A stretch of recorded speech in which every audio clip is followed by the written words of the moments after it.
Ali Ahmeti i përjeqmi në krye të BDI-s, po e luan sërish lojën me dy fytyra.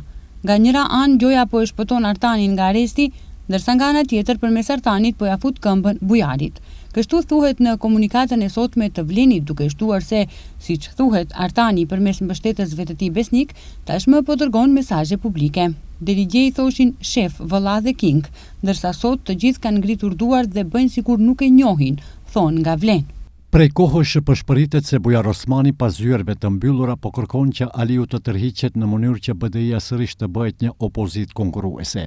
Ndërsa Bujari natyrisht mezi pret rastin për të vërsulur drejt kolltukut të kryetarit në Reqicë të vogël.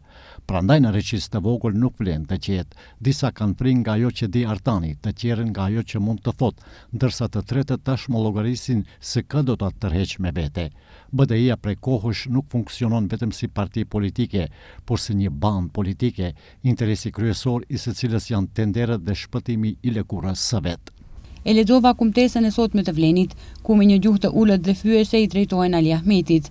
Me njëherë më ra në sy diçka, ky lloj komunikimi nuk ka qenë pjesë e diskursit politik mes partive shqiptare, ka qenë karakteristike përplasjeve mes partive maqedonase. Kjo ka qenë kundërpërgjigja e Bujar Osmanit të BDI-s. Sipas tij, Vleni po maqedonizon gjithçka që duhet të jetë edhe e jona. Institucionet, përfaqësimin, vendimmarrjen, hapësirën publike. Tani sipas Bujar Osmanit po maqedonizon edhe diskursin politik shqiptar. Kur komunikatat u shkruan një ish deputet i Vomoros, i njohur për gjuhën e tij kundër shqiptarëve, rezultati është i pritshëm. Ai po e importon brenda politikës shqiptare kulturën e fyerjes, përbuzjes dhe urrëqjes që shqiptarët kishin arritur ta mbanin jashtë raporteve ndërmjet tyre. Mund të kemi dallime të thella politike, mund të përplasemi për ide, përgjegjësi dhe rezultate. Megjithatë, dinjiteti në komunikim ka qenë një standard i vendosur mes shqiptarëve. Vleni po e rënon edhe këtë standard, po na qetërson deri edhe mënyrën se si flasim me njëri tjetrin.